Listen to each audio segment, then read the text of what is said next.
নমস্কার বন্ধুরা, আজকে আপনাদেরকে বলবো আমার যে নতুন ব্যাচ সেটা আমি 300 সোনালী মুরগি নিয়েছিলাম।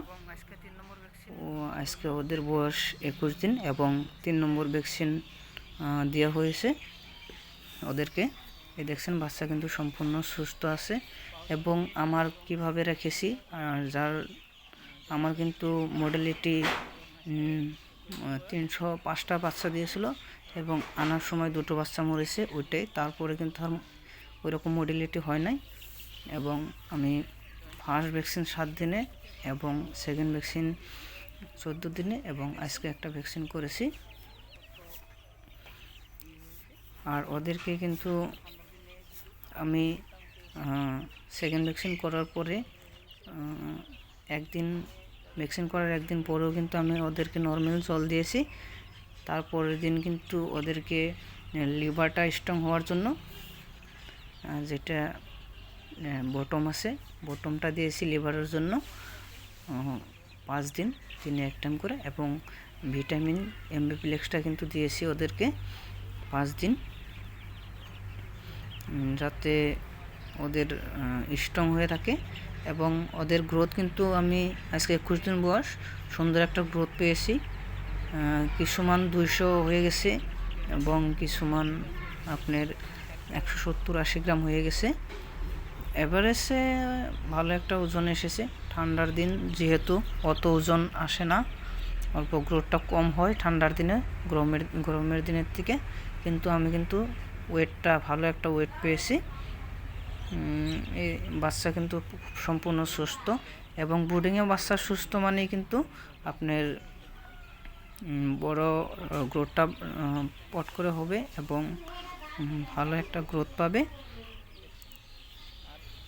এই দেখছেন ঠান্ডার দিন যেহেতু ওদের ব্রুডারটা কিন্তু আমি অত একটা বড় বানাই নাই যাতে ওদের ঠান্ডা না লাগে।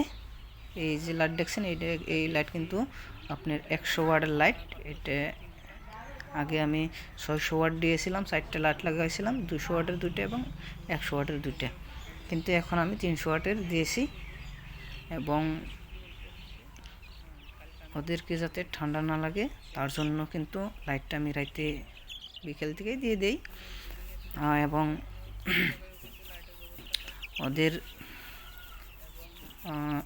আমি কিন্তু তুষটা একবার বদলে দিয়েছি, তুষটা যাতে ভিজে না যায় এবং এই ড্রিঙ্কারটা কিন্তু সাফা করে রাখবেন। দেখছেন আমার ড্রিঙ্কার কিন্তু সাফা আছে। জলের ড্রিঙ্কার আছে 2টা এবং দানার ড্রিঙ্কার আমি 3টে দিয়েছি। বাচ্চা দেখছেন উপরে উঠে গেছে। কালকে ওদেরকে বোর্ডিংয়ে থেকে ছেড়ে দেব, আমার ফার্মে ছেড়ে দেব। ওইদিকেও লাইটের ব্যবস্থা করেছি। ওদেরকে কিন্তু ঠান্ডার দিনে সবসময় মনে রাখবেন ঠান্ডাটা যাতে না লাগে। ঠান্ডা লাগলে ওদেরকে সর্দি হবে, কাশি হবে এবং দানা খাবে না, লাহে মডেলিটি হতে পারে। আমার কিন্তু বর্তমানে ওইরকম প্রবলেম পাইনি। এই দেখছেন অল্প অল্প হালকা একটা লাইট দিয়ে রেখেছি সাইডে, তার জন্য অল্প অল্প লাইটের তাপটা নিতেছে ওরা। আর কিন্তু আমি কিন্তু বোর্ডারটাও অত একটা যেটা বড় বানিয়ে দিতে লাগছিল ওইটা কিন্তু দেই নেই। কারণটা হলো ঠান্ডার দিন যেহেতু এখন ঠান্ডা রাত্রেবেলা কিন্তু প্রচুর ঠান্ডা পড়ে, যার জন্য ওদেরকে অল্প যদি ঠান্ডাটা পায় কিন্তু অসুবিধা হবে। আমি কিন্তু তার জন্য অল্প ঘন করে রেখেছি, কিন্তু গরমের দিনে এইভাবে রাখা যাবে না। এই দেখছেন কি সুন্দরভাবে আছে, সব মুরগি কিন্তু বহুত সুন্দরভাবে আছে এবং ওদের গ্রোথটা কিন্তু খুব সুন্দর পেয়েছি।